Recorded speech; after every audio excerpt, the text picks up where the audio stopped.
Hello guys, I am Pooja from AIIMS Delhi and welcome back to my channel.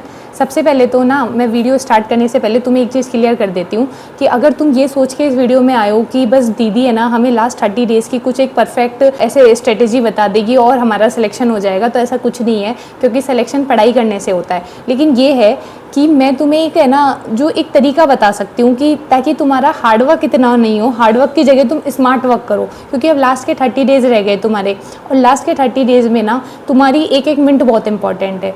तो अगर तुम में इतना जिगरा है कि तुम जिस तरीके से मैं चीज़ें बता रही हूँ उस तरीके से एक एक चीज़ फॉलो कर सकते हो अब लास्ट के 30 डेज़ में, मतलब आज ये वीडियो मैं बना रही हूँ, आज 29 मई है और 27 जून को आपका पेपर है, मतलब फिक्स 30 डेज़ रह गए आपके पेपर के। और अगर तुम में इतना है हिम्मत कि तुम एक एक चीज़ फॉलो कर सकते हो जिस तरीके से मैं बता रही हूँ, तो इस वीडियो को देखना। अगर नहीं कर सकते हो तो वीडियो देखने से कुछ नहीं होता है, मोटिवेट होने से कुछ नहीं होता है, क्योंकि एट दी एंड पढ़ाई ही एक ऐसी चीज़ है जो आपका सिलेक्शन कराएगी। वीडियो में मैंने सब कुछ डिटेल में बताया है। अब जो स्टूडेंट्स जीरो पे है उनके लिए भी, और जो स्टार्टिंग से पढ़ रहे थे तो उनको भी कैसे चीज़ें करनी है, तो वीडियो को एंड तक देखना। ज़्यादा बड़ा वीडियो नहीं रखूँगी, लेकिन ये है कि आपकी सारी चीज़ें क्लियर हो जाएगी।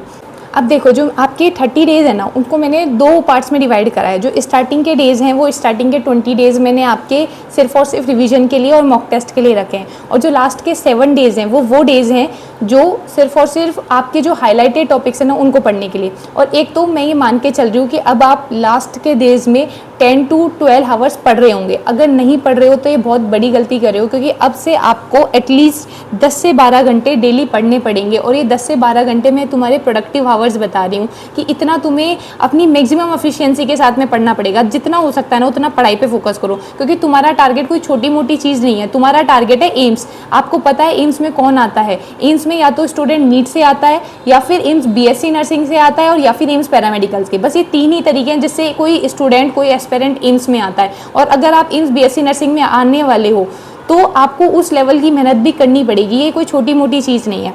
अब मैंने जो आपके डेज़ डिवाइड किए हैं उसमें आपके पास में स्टार्टिंग के डेज़ में आपके पास में 250 से 300 घंटे हैं पूरे, और बाद के जो 7 दिन हैं उसमें आपके पास में 85 घंटे हैं पूरे, ठीक है। अब जो स्टार्टिंग के घंटे हैं ना उसमें आपको करना है रिवीजन। अब रिवीजन कैसे करोगे? देखो, जो ये स्टार्टिंग का टाइम है ना इसमें एक चैप्टर को आपको अप्रॉक्स 3 से 4 दिन देने हैं। अब ये उन स्टूडेंट्स के लिए सही रहेगा जिन्होंने पहले से थोड़ा बहुत पढ़ रखा है। जिन्होंने नहीं पढ़ रखा उसके लिए भी मैं आगे बताऊंगी, अभी जिन्होंने पढ़ रखा है मैं उसके लिए बात कर रही हूँ। तो जिन्होंने थोड़ा बहुत पढ़ रखा है तो वो 3 से 4 घंटे में एक चैप्टर को आराम से रिवाइज कर सकते हैं। रिवाइज करना है और साथ साथ में हाईलाइट भी करना जो चीज़ आपको नहीं आए, क्योंकि जब ये लास्ट के 7 डेज रह जाएंगे ना आपके, उस टाइम पे आप जो हाईलाइटेड चीज़ें ना उन्हें ही पढ़ोगे सिर्फ। तो हाईलाइट कर लिया आपने यहाँ पे, रिवाइज कर लिया।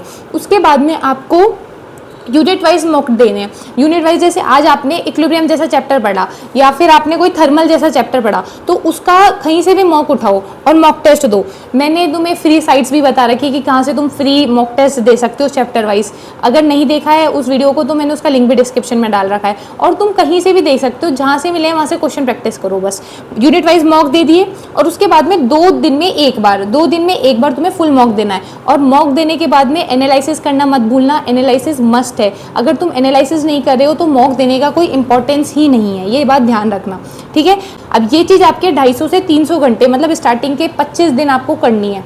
अब जो लास्ट के 7 दिन या फिर 5-6 दिन रह जाएंगे आपके, जब आपका पेपर बहुत ज़्यादा नज़दीक आएगा तो उस टाइम पे आप पूरा रिवाइज नहीं कर सकते हो, क्योंकि आपको समेटनी है चीज़ें। अब इस टाइम पे तुम हाईलाइटेड पॉइंट जो तुम्हें सही लगते हैं वो पढ़ने हैं। अब मैंने इसलिए पहले हाईलाइट कराई थी क्योंकि देखो हर बच्चे का वीक पॉइंट अलग होता है। कोई को कोई चीज़ अच्छी लगती है, कोई का कोई टॉपिक स्ट्रॉन्ग होता है, कोई वीक होता है। तो जो अपने हाईलाइटेड पॉइंट्स में जो स्ट्रॉन्ग टॉपिक आपका है, जो इंपॉर्टेंट आपको लगता है, जो आपका वीक टॉपिक है, उन्हें आपको ज़्यादा फोकस करके पढ़ना है इन 7 दिनों में।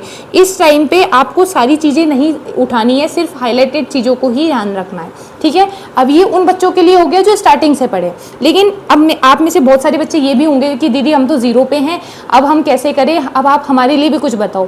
देखो, अगर आप जीरो पे हो तो ये बात रियलिस्टिकली आप मान लो कि आपको डबल मेहनत करनी पड़ेगी, क्योंकि आपको उन बच्चों से कम्पीट करना है जो नीट की तैयारी कर रहे हैं, और साथ में उनसे भी कम्पीट करना है जो एम्स की तैयारी पूरी साल भर से करके आ रहे हैं, तो तुम्हें ज़्यादा मेहनत करनी है। अब तुम सबसे पहले बायोलॉजी पे अपनी पकड़ बनाओ, क्योंकि बायोलॉजी एक ऐसा सब्जेक्ट है ना जिसपे आपके पूरे चांसेस रहते हैं कि आप पूरे क्वेश्चन सही करके आओ, क्योंकि अगर आ रहा होता है तो आप एक बार में उसे टिक कर देते हो। तो बायोलॉजी में आपको 30 आउट ऑफ 30 लाने के लिए वन शॉट देखने पड़ेंगे।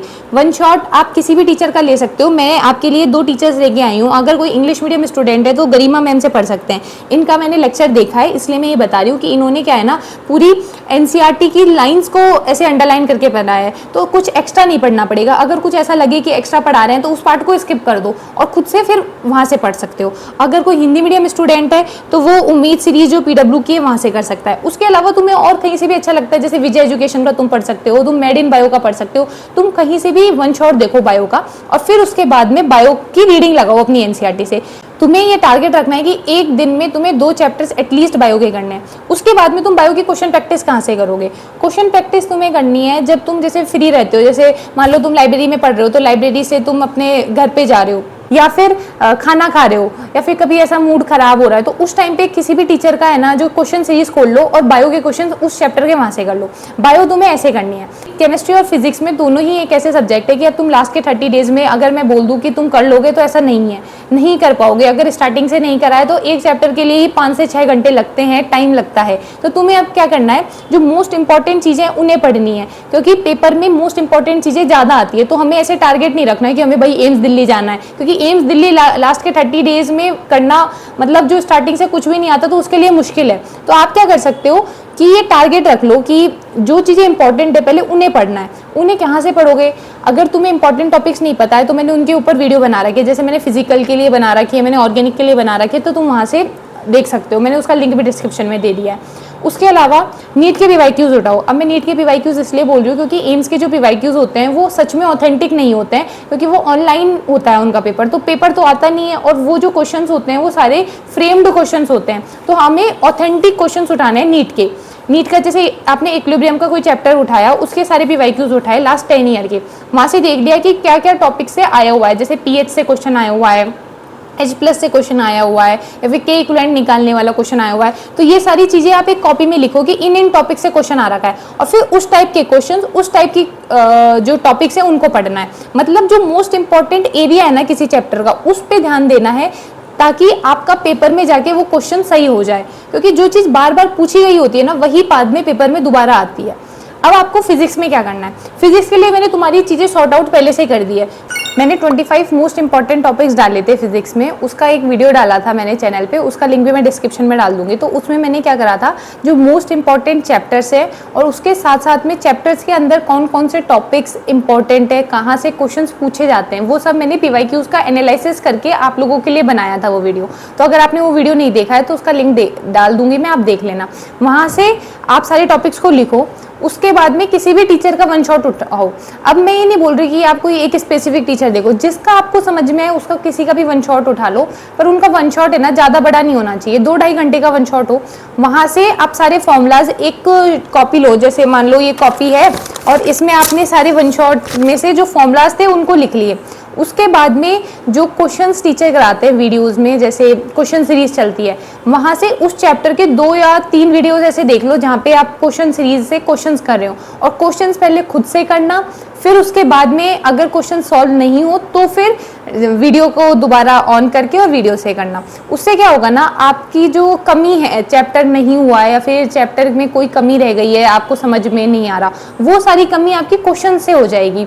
अगर आप ये सोचो कि हम बिना क्वेश्चंस करे हुए हम फिजिक्स अच्छा कर लेंगे, तो ऐसा बिल्कुल नहीं होगा, क्योंकि फिजिक्स एक ऐसी चीज़ है जिसमें जितना ज़्यादा आप क्वेश्चन प्रैक्टिस करोगे तभी जाके आपकी फिजिक्स अच्छी होगी।